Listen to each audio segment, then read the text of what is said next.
Episode 194 bond in the orphanage. उसकी बात सुनकर विधि चौंक गई। आपको कैसे पता चला? नहीं, मैं विधि कैसे हो सकती हूँ? उत्कर्ष मुस्कुराता रहा और टेबल पर रखा एक रिकॉर्डिंग पेन उठा लिया। उसने जैसे ही प्ले बटन दबाया, मूनलाइट बार का बैकग्राउंड म्यूजिक बज उठा। साथ में आसपास की आवाजों के साथ कांच के टूटने की आवाज भी सुनाई दी। तभी एक जेंटल मेल वॉइस ने पूछा, जब तुम इतने बड़े स्टेज से गिर रही थी, तब क्या तुम्हें डर लग रहा था?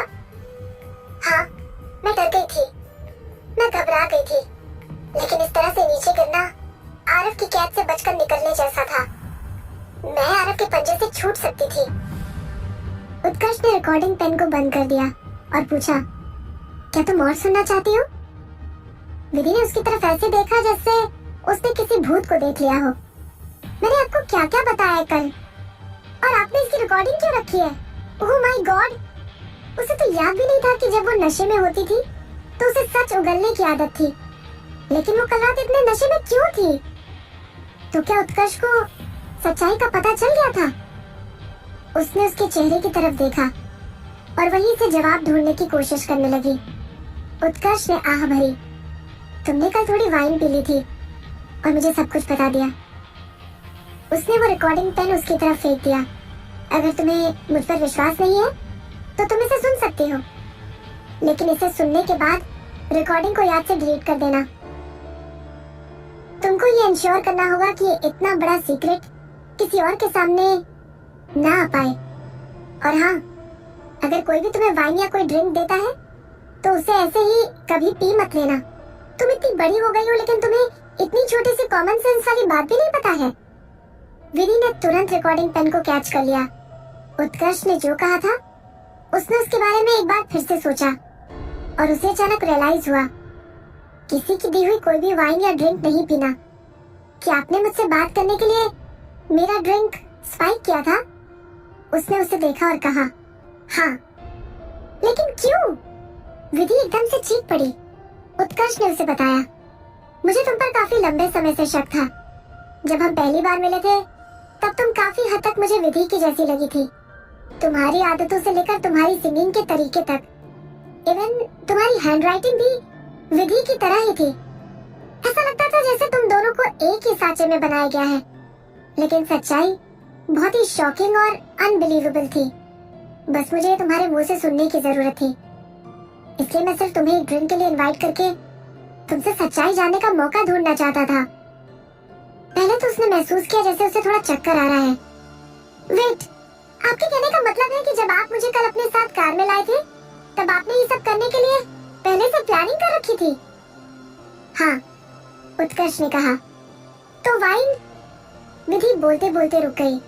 मैंने बारटेंडर से अल्कोहल कंटेंट बढ़ाने और उसमें कुछ मिलाकर उसे स्पाइक करने के लिए कहा था। उसने बहुत शांति से कहा। विधि ने उसे इस तरह देखा जैसे उसे उस पर विश्वास ही नहीं हो रहा था। असल बात तो ये थी कि वो ये जानकर बुरी तरह से सिहर उठी थी कि उत्कर्ष ने ये सब प्लान करके किया था। उत्कर्ष, आप न जाने उसने आप शब्द को कितनी बार दोहराया होगा। उसका दिमाग घूमने लगा था। उत्कर्ष ने उठकर उसके लिए एक कप चाय निकाली। ये तुम्हारे लिए है, ये तुम्हें हैंगओवर से बाहर आने में मदद करेगा। उसने उससे वो चाय ले ली और फ्रस्ट्रेशन में आकर काफी सारी चाय पी ली। चाय पीने के बाद उसे काफी बेहतर महसूस हो रहा था। उसने कहा, डोंट वरी विदु, मैं इस बारे में किसी को नहीं बताने वाला हूँ, आरव को भी नहीं। तुम चिंता मत करो। जब उसने अपने आप को थोड़ा शांत कर लिया तो अपना सर हिलाया। उसने अचानक कुछ सोचा और फिर घबरा गई। आरव, वो क्या उसे पता चल गया होगा? उत्कर्ष ने उसे एश्योर किया कि आरव कपूर ने अब तक उसे नहीं पहचाना है। उसकी बात सुनकर विधि ने राहत की सांस ली और फिर उसे ऐसा महसूस होने लगा जैसे वो खो गई है।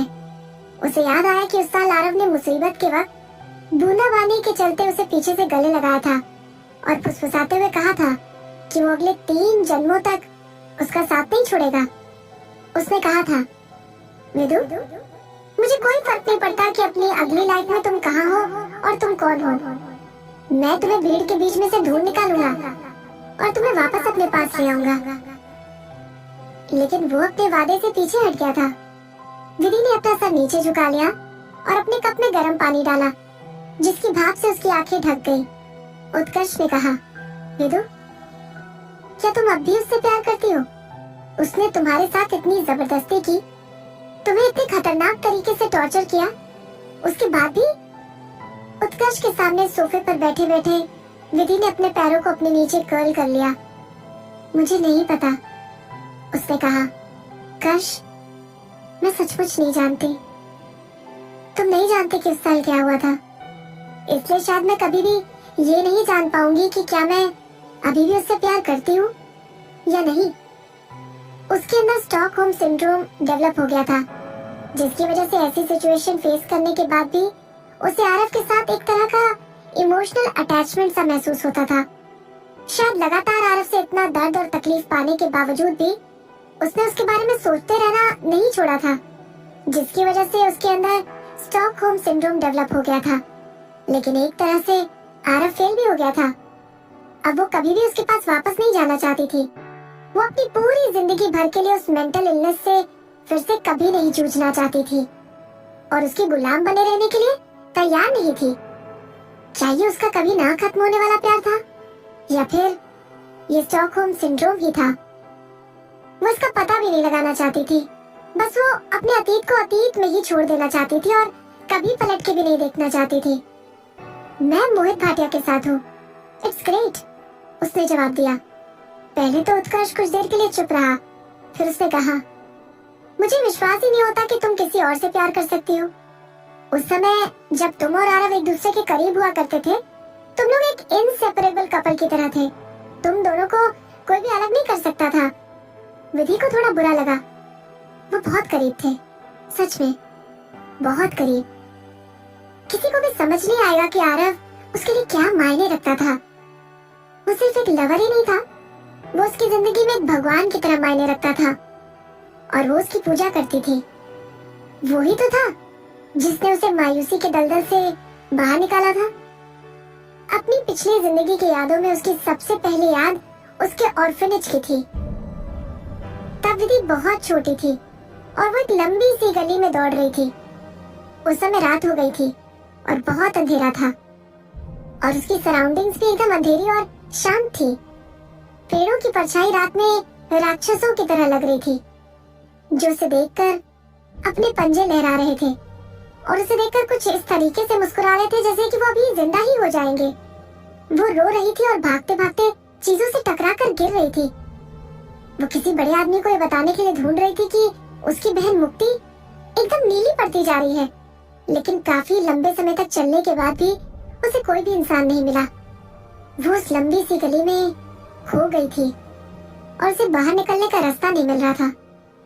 उसे अभी भी उस समय महसूस की हुई डर और लाचारी अच्छी तरह से याद थी, जिसे उसने अपनी पूरे शरीर में काफी गहराई से महसूस किया था, जो कि उसके 12 साल के होने से पहले की उसकी यादों का सबसे बड़ा हिस्सा बन गया था।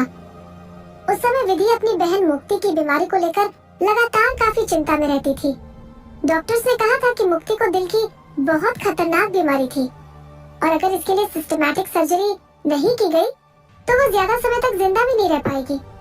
लेकिन सर्जरी की फीस बहुत ज्यादा थी। ऐसा कोई तरीका नहीं था जिससे वो उसकी फीस के लिए पैसे अरेंज कर सकती। विधि ने अपने ऑर्फनेज से मदद मांगी, लेकिन वो लोग भी इतने सारे पैसों का इंतजाम नहीं कर सकते थे। उनके पास कोई रास्ता नहीं था कि वो सर्जरी के लिए इतना सारा पैसा इकट्ठा कर पाते।